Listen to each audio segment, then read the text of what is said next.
Ladies and gentlemen, please welcome Josh Rogin of the Washington Post, Representative Pat Ryan of New York, and Representative Mike Waltz of Florida.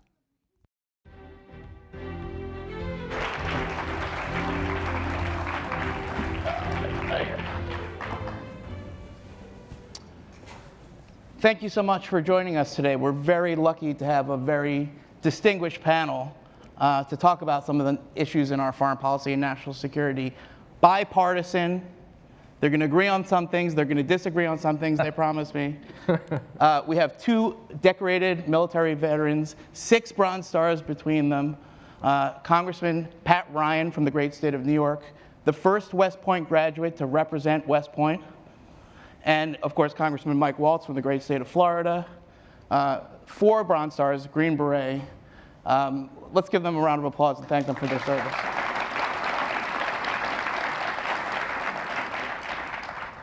We meet here today this week for the UN General Assembly at a time of great strife around the world, great conflict, great uncertainty. And the United States' role in the world is being heavily debated both inside the administration, around the world, but especially in Congress. And I want to start, Congressman, with what I think is the most important issue, which is the war in Ukraine. And to be sure, Americans are weary of decades of military intervention. To be sure, our economy is struggling under the weight of expenditures. We're asking a lot of the American people. At the same time, the people of Ukraine are fighting valiantly for their lives and for the security of Europe and the world.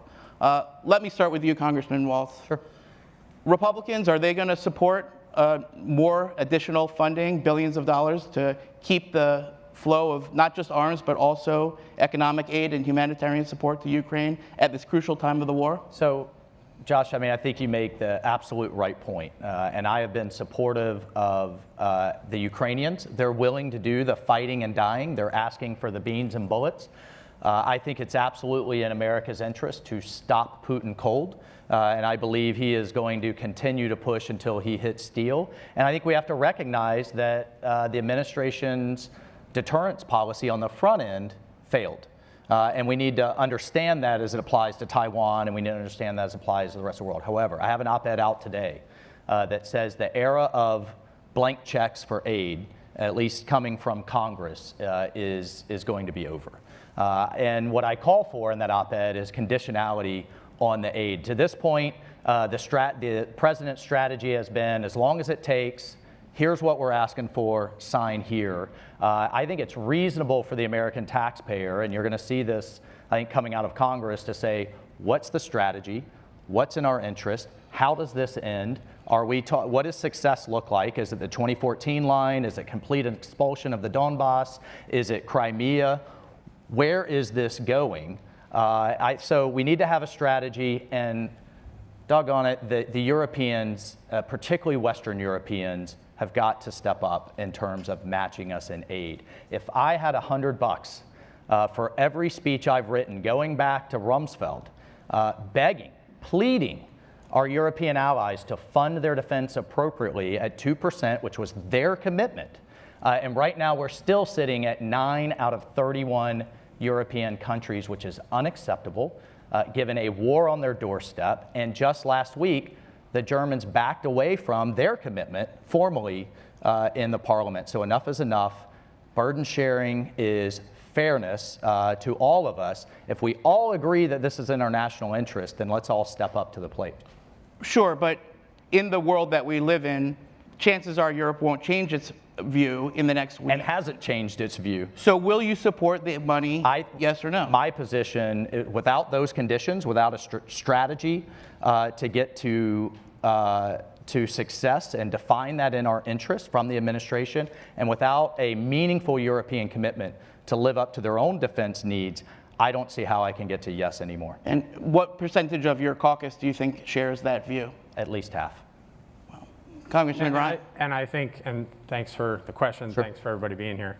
This is really important. We agree with the foundational premise that in the United States of America, we stand for democracy, we stand for freedom, and we stand against authoritarianism.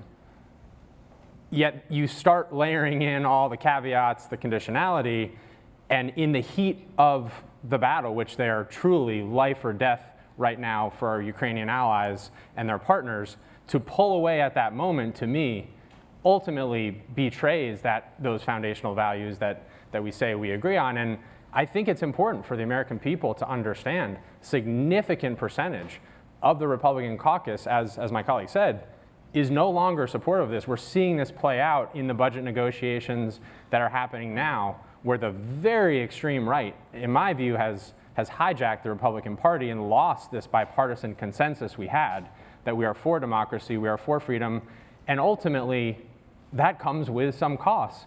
And we have to make that proactive case to the American people that ultimately the return on that investment in terms of near decisive defeat and destruction of the third most powerful military in the history of the world, that is a very high return on that investment. In my opinion, there should be bipartisan consensus on that. But Congressman Ryan, what would be I'll come back to you in a second. Sure. What would be the consequence if Congress does not approve the full further funding for Ukraine that's coming up?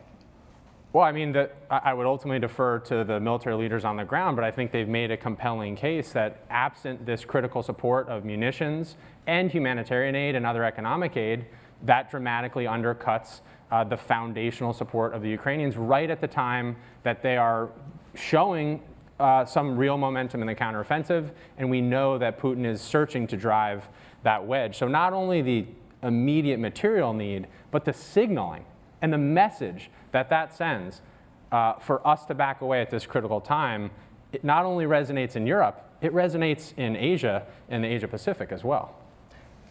Yep, sure. Look, I mean, you can also go back to what signals we've sent with the disgraceful debacle that was the withdrawal from Afghanistan, the lifting of sanctions on Nord Stream 2, the lack of consequences of hacking our East Coast pipeline, the Colonial Pipeline. In fact, Putin got a summit for it. And comments such as, if we have a minor incursion, well, I'm not sure how we're going to respond. So I think there's been a series of mistakes and issues. But to Pat's point on making the case to the American people, at the same time that they're dealing with an out-of-control border, that every time we go to the gas pump, the gas price is higher, these kitchen table issues that where so many Americans, particularly middle-class Americans, are hurting.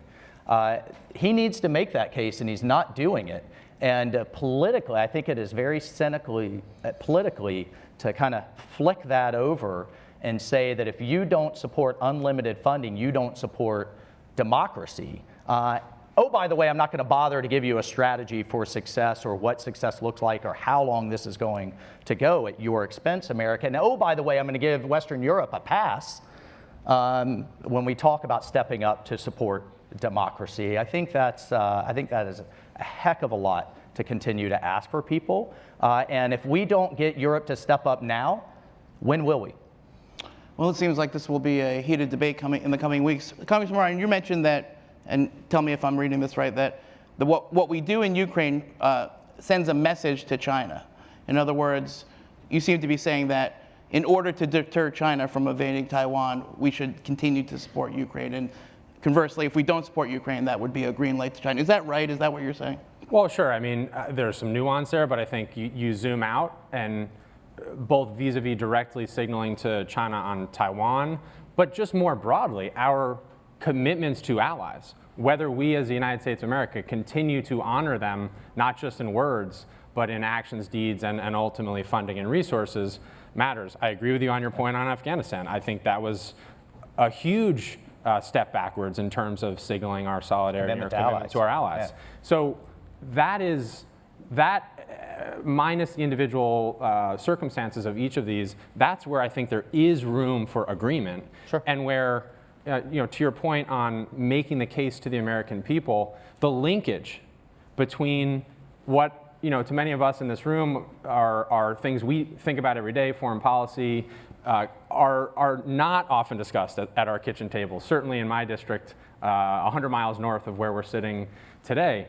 That is our obligation, to make the case that the linkage between not just the military competition with China, but the economic competition with China is not only an imperative, it's a huge opportunity. I actually think politically it might be the last opportunity to bring the country together around thoughtful, healthy competition with China on trade policy and on the economy, on education and education reform, on infrastructure. That's the kind of areas that I hope we can bring the country back together around, that certainly I'm trying to focus on. Let's hope. Congressman Waltz, what do you think? Do you think that, as some in your party believe, that we should lessen our focus on Ukraine in order to focus on China more and to prepare Taiwan more? Or do you think that actually deterring China depends on winning in Ukraine? Well, look, I think they are linked in many ways. What I'm asking for, I don't think is too much to ask, and what many of my constituents are asking for: a strategy and to share the burden, particularly for those most affected right there on their doorstep. So we agree with the principles here, but I think where you're seeing increasing disagreement is how to get there, how long is it going to take, what's it going to cost, when's enough is enough. On the broader piece on China, look, I think the administration's strategy has been completely bifurcated, speaking out of both sides of their mouth. On the one hand, it's let's take an aggressive, tough stand. On the other hand, let's literally chase Chinese officials all over the world because of the focus on climate. Look, the Chinese Communist Party is opening more coal-fired plants than the rest of the world combined. And the irony is they're powering them on cheap Russian coal. I mean, think of the irony there on multiple levels. The largest solar manufacturing plant in the world is in Western China, being run by slave labor, being powered by coal. And so I think we need some coherence in the counter-China strategy. And I think we need to admit the fact that, according to Xi, we are in a Cold War. They are in a Cold War with us. They've entered into it. And if you define a Cold War as seeking to displace your adversaries through diplomatic, economic, military, and informational means, that's exactly what they're doing. And I think we need to start treating it as such. Sure. Well, not to speak on behalf of the administration, but I've heard President Biden, and I interviewed Vice President Harris last week, and they both said we're not in a Cold War. And they both said that's what we're trying to avoid, and there's still time to avoid a Cold War. But it's true that they have a two-part policy. But if your adversary's entered into one with you, how do you then respond? I mean, they've destabilized the relationship, yet we're still. Well, not to editorialize myself, but suffice to say, we're in something new. It's not the Cold War. It's some sort of systems battle. And we're going to have to come up with a new name for it, I think. But when I report on the administration's China strategy, it seems there are two parts. We have the competition and the engagement. Some people call it congagement. I don't really like that name, but I've heard that. So you could say those two things are opposed to each other, or you could say that those two things complement each other. But there are two parts of it. The competition part I want to ask you about, Congressman Ryan, because it feeds into your wheelhouse, which is technology. We've got a new technology war: AI, supercomputing, quantum machines. These are things semiconductors, we're trying to deny the second largest economy from access to some of these technologies. To be sure, they have fused their military and civilian systems in a way that makes this a concern. But from your perspective as a former technology executive, how's that going? Does that make a lot of sense? And what do you think about the current technology competition? I think this is one of the most pivotal thrusts strategically, from a grand strategy perspective, we've made in my lifetime. I think we will look back and say that in particular, which was a bipartisan agreement on the CHIPS Act in particular, will be seen as a critical watershed where we recognize the economic and trade nature and importance in the conflict and competition with China, and made a high risk and I believe will be high return decision and investment. In my district, in Poughkeepsie, New York, if any of you know that, we have IBM's quantum computing hub.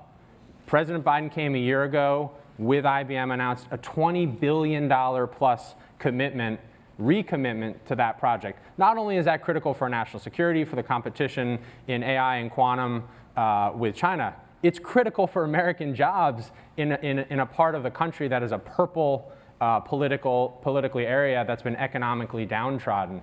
I see this as a win-win for us to really drive the military competition, but again, to come back to the importance and centrality of job creation, good job creation in the country. And I'll give the administration credit where credit's due on AUKUS and entering in to that agreement.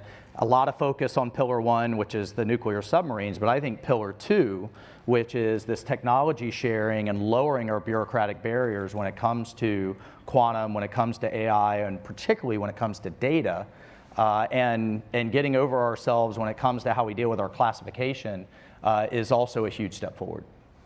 And I again, even in those answers, which I appreciate, Mike, there is still room for cooperation and agreement on these principles. And I think, I don't want to speak for you, but I think we're both here today because we're trying to drive that. Yeah. It is really darn hard.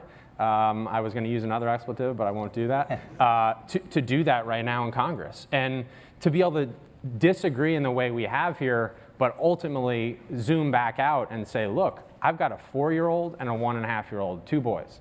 If we don't get this right in the next few years, I fear they will be fighting in a war that most of us alive on Earth today can barely comprehend. That is the consequence. And then, I don't know about you, that's been my message to a number of technology leaders who are saying, tap the brakes on AI, tap the brakes on AI, until government can figure it out. Number one, I think government will mess it up more than it'll fix anything. And then number two, they're telling us to tap the brakes. I would take imperfect Western developed AI over Chinese Communist Party and the billions that they are pouring in all day long. And so I think we have to think about it in the context of that competition. And I will say, we passed a defense bill, 57-1 out of committee. That is rare bipartisan consensus. And when it comes to coming together to defend this country, I think you're going to see more of that. And one of the big pieces of that was an unprecedented investment in something called the Defense Innovation Unit, to make sure that we have a coherent strategy across the department and really across the national security ecosystem on investing smartly, strategically, not in stovepipes, in AI, quantum, and other emerging technologies. So that's something that I think is really exciting, really important. Excellent. I will run out to one other piece. I just got back from Delhi, from New Delhi. I think the partnership with India, along with Representative Rogin, we don't agree on much, but we agree on that relationship is the most important of the 21st century. And so this allies and partners piece and how we share data and how we share tech is going to be a game changer. Excellent. Well, in our limited time left, I want to get to 2 more things that I know are on people's minds this week here at UNGA. One is Iran. We have what seems to be an almost completed deal, $6 billion, fenced off, 5 Iranians released, 5 American hostages hopefully released. Let me start with you, Congressman Ryan. Is this a success for the administration? Well, it's about is it a success for the country and for the American people? And I fear, which goes against, I think, most of my party, we're rewarding, again, bad behavior with a regime that has continually, when we come in good faith, broken that good faith. So while on a human level, it's, of course, great news, I think it really undercuts the strategic pressure we need to continue to apply on Iran. Interesting. I'll just say my heart is soaring for those families. I know several of them personally, and they have been suffering under this regime for many, many years. However, the entire world has gotten the message that if you take an American celebrity, you get an international arms deal. If you take Americans in Iran, the price now is $1 billion per person, and that money is fungible. We've just freed up $6 billion for them to use for their malicious ends. And my biggest fear is that we're backing into another Iran deal. Another area of bipartisan agreement, apparently. Final question, we're almost out of time. Who will win the 2024 presidential election? And what will that mean for our foreign policy? Let me start with you, Congressman Ryan. Wow. Anybody that thinks they can predict American politics is fooling. Who would you like to see win? I would like to see a President Biden, who's actually stood for democracy, stood against authoritarianism, and has not, in my view, I'll be very direct, been traitorous in his support and undercutting of our democracy on January 6th. And you don't think he's too old? I think we look about results and outcomes. I'm not focused on the age. Excellent. Congressman Waltz. Well, I think it's going to be President Trump. he will be the nominee, and the last 5 polls show him dead heat or ahead.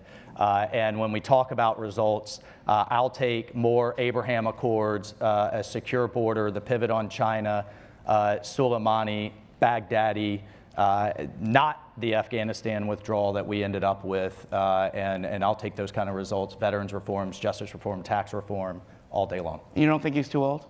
No, I don't think he's too old. I think he just played 18 holes of golf and is charging strong. Got it. Well, we have here the next generation of national security leaders. Please give them a round of applause. Thank you for your service. Thank you, man. Thank you all. Thanks. Good job, man. Yeah.